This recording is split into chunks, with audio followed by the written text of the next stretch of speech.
Hello, everyone. My name is Bernd Meibohm from the University of Tennessee Health Science Center. I will talk to you about the pharmacokinetics and pharmacodynamics of therapeutic proteins now in part 4.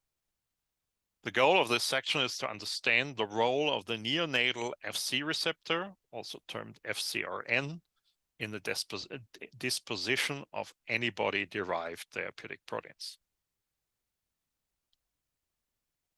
Shown here is the typical structure of an immune globulin G molecule, which has this Y-shaped structure where you have two light chains and two heavy chains that are connected through the disulfide bridges, and you have two antigen binding sites on the ends of these molecules on one side, and you have a constant domain or Fc domain on the other side. On the Fc domain, there are a variety of different binding sites that are specific for the interaction with so-called Fc receptors. And one of the Fc receptors we want to focus on is the neonatal Fc receptor, FcRn. Even though it's called the neonatal Fc receptor, it's equally expressed in adult individuals and not limited to neonates. The neonatal Fc receptor can interact with its specific binding site on the Fc domain of antibodies, and that includes monoclonal antibodies as well as antibody derivatives that have an intact Fc fragment. And the process works that way that when molecules, therapeutic proteins from the bloodstream, this is the vascular space here, and this is the intracellular space in endothelial cells or monocyte. When a vesicle is formed in the membrane by this pit, then this vesicle can include the fluid from the vascular space, which includes therapeutic proteins like IgG molecules, endogenous ones, as well as monoclonal antibodies, for example, but also other therapeutic proteins here symbolized in yellow. Once this vesicle is formed and is moved and processed in the cell, it is usually acidified with a pH of approximately 6. And in that process, the binding site on the Fc domain of an antibody can bind to the neonatal Fc receptor FcRn. And FcRn is shown here. It's basically a membrane-standing heterodimer that ultimately is included in this membrane. There's no binding affinity at pH 7.4, but once the endosome is acidified, the FcRn can bind to the specific binding site on the Fc domain. The consequences of that is that now this FcRn antibody complex can be sorted out into a sorting complex and then into a recycling endosome and can be transported back to the cell surface, where once the vesicle is opened up and the pH is adjusted to 7.4, since this was a pH-dependent binding, there's no binding affinity at pH 7.4, so the antibody is released out of the binding to FcRn and is basically recycled.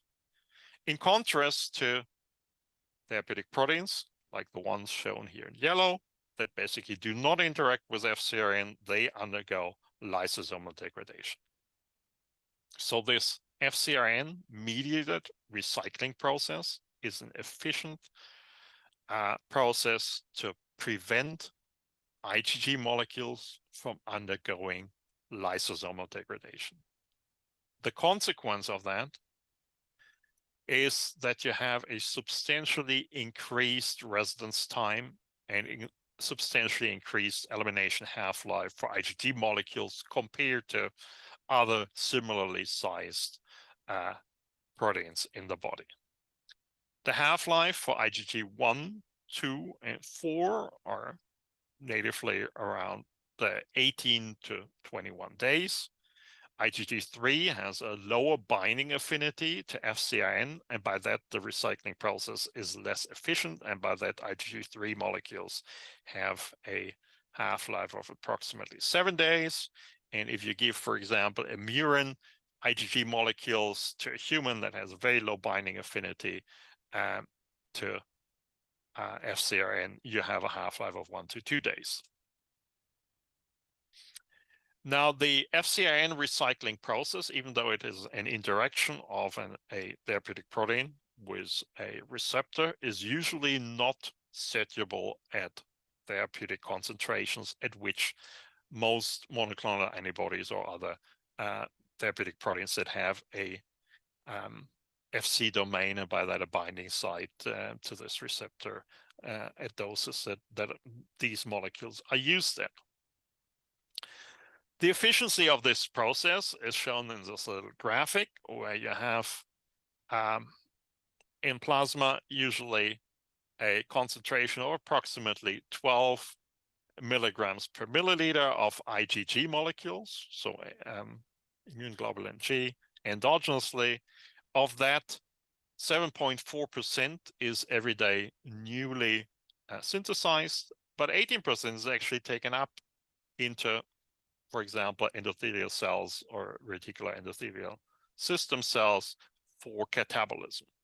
Now, 2/3 of that are recycled, so that's through the FcRn recycling process, and then only 1/3 is actually degraded. Now, this recycling process is not only limited to IgG molecules, but it also includes albumin. So albumin molecules also have a specific binding site for FcRn. By that can also be recycled, and that FcRn recycling of albumin is also the reason why albumin has a relatively long residence time and long half-life in the systemic circulation. The recycling process for albumin is shown here. 15.7% are taken up every day for degradation. Only 1/3 is recycled and 2/3 are degraded. So the recycling process is less efficient for albumin as it is for IgG molecules. Now, coming back to the question of potential saturation of this process, what is shown here on the left side is the relationship between serum IgG concentrations and half-life. And you see that at the normal IgG concentration of 12 grams per liter, we are right where the arrow points here. We are at 12, so that results in a half-life of approximately 21 days. So this is the solid line is the line for IgG 1, 2, and 4, whereas the dashed line is for IgG3 with a lower binding affinity. So if we only focus on the solid line, then we're right here in a normal patient.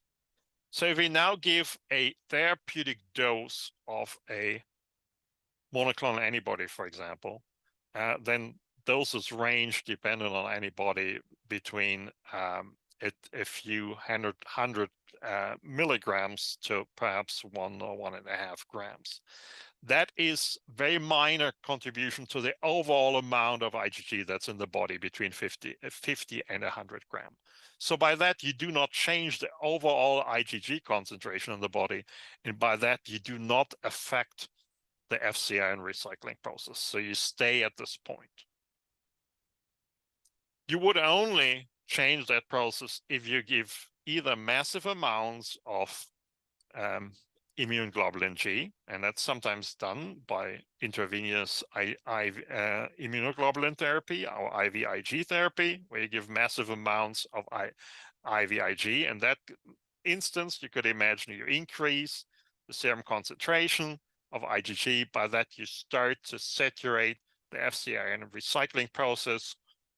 More molecules compete for the same number of FcRn receptors, and by that you get a less efficient recycling process and a shorter half-life.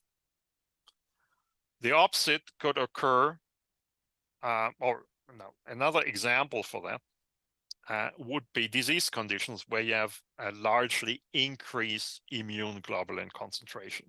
One example for that is multiple myeloma, where sometimes you have highly increased molecular species that interact with FcRn, and by that you have, again, more competition, so that if you now would give a therapeutic protein that uses the same recycling process, you would end up with a shorter half-life due to this competition for the FcRn recycling process.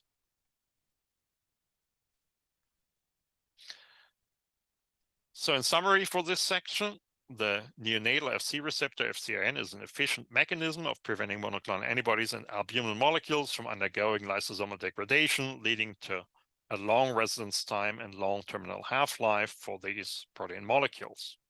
All IgG antibody derivatives with an intact FcRn binding site on their constant Fc domain and all albumin fusion proteins undergo FcRn-mediated recycling and follow basically the same processes.